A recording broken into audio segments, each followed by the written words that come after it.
Yörük Kızına Mutfağı kanalıma hoş geldiniz. Bugün sizlere çok pratik yapımı ile bekledikçe yumuşamayan, yağ çekmeden kabaran, çıtır çıtır lokma tatlısı tarifim var. Tatlımız için öncelikle şerbetini yapalım. Tenceremize 2,5 su bardağı şekeri koydum. Üzerine de 2 su bardağı su ekliyorum.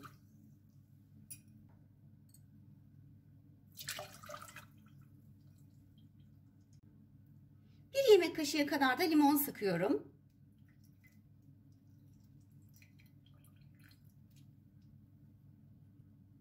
Altını açıyorum ve kaynayana kadar da karıştırıyorum.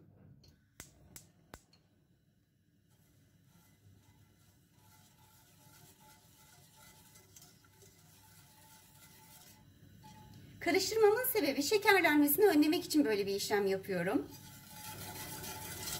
Şerbetim fokurdamaya başladı. Altını kısıyorum. 10 dakika kaynamaya bırakıyorum. Fazla kaynatmayın bu şerbeti. Çünkü şerbet miktarımız az olduğu için fazla kaynatırsak şekerleme yapar.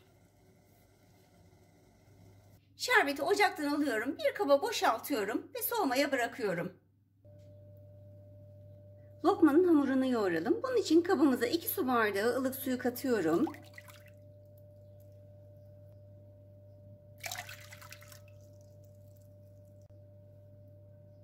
Üzerine de 1 tatlı kaşığı dolusu instant maya ekliyorum. 1 yemek kaşığı da toz şeker ekleyip mayayı suyun içerisine güzelce eritiyorum. Kontrollü bir şekilde de un eklemeye başlıyorum.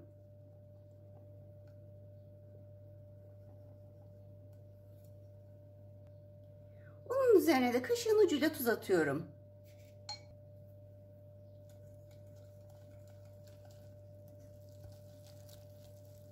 Ve kıvam aldırana kadar da karıştırıyorum.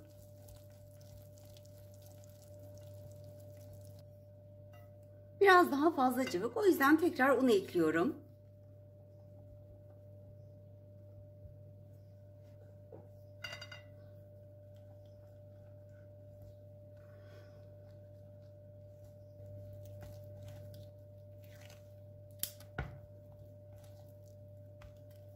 Hamur şu an tam kıvamını aldı.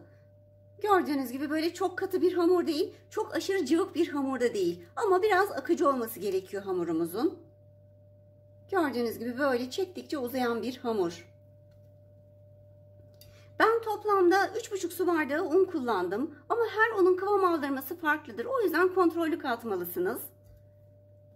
Çok cıvık yaparsanız hamurunuzu şekil verirken de zorlanırsınız bu sefer. O yüzden kıvamlı böyle güzel bir hamur olmalı.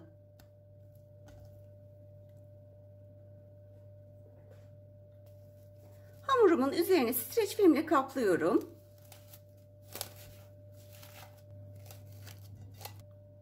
Üzerine de örtüp bir 30-35 dakika kadar mayalandırmaya bırakıyorum. Hamurumuzun mayası geldi. Hemen üstünü açıyorum. Bir spatula ile havasını alıyorum.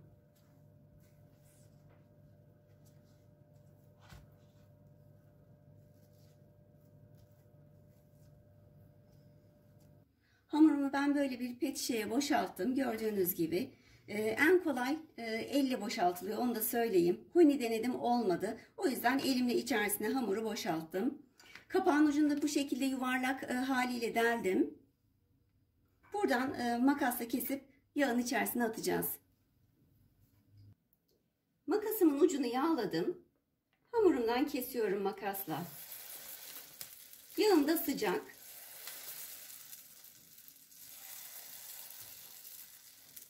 Makasımı da sık sık yağlıyorum.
Lokmalarımız yeteri kadar güzel kızardı.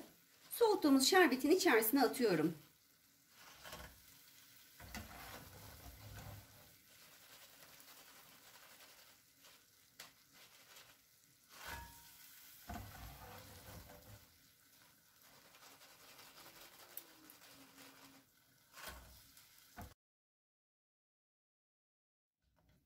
Şerbetin içerisinde fazla bekletmeyelim. 3-4 dakika yeterli olur. Fazla bekletirseniz tatlımız yumuşar.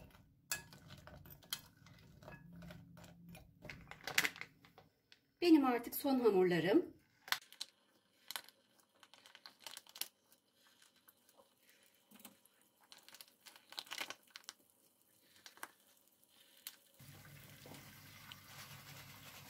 Kızaran lokmalarımı soğuk şerbete atmaya devam ediyorum.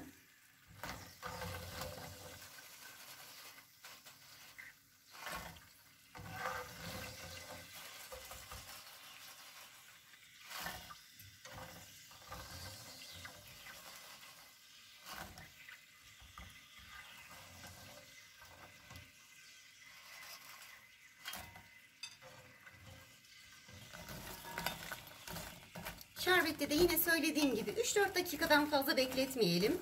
Fazla yumuşar bu sefer.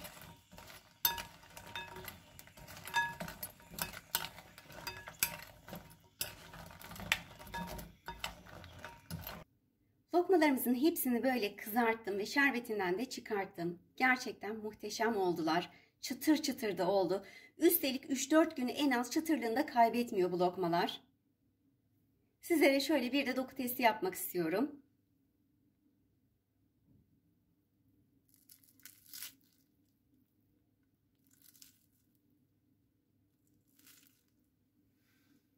Görüyorsunuz, şerbetini de tamamen çekmiş. Çıtırlığı da çok güzel. Kesinlikle yapmanızı tavsiye ederim. Daha sonraki videolarımda görüşmek üzere. Allah'a emanet olun. Kanalıma abone olmayı, daha sonraki videolarımdan haberdar olabilmek için zile basarak bildirimleri açmayı, beğenmeyi ve yorum yapmayı unutmayın.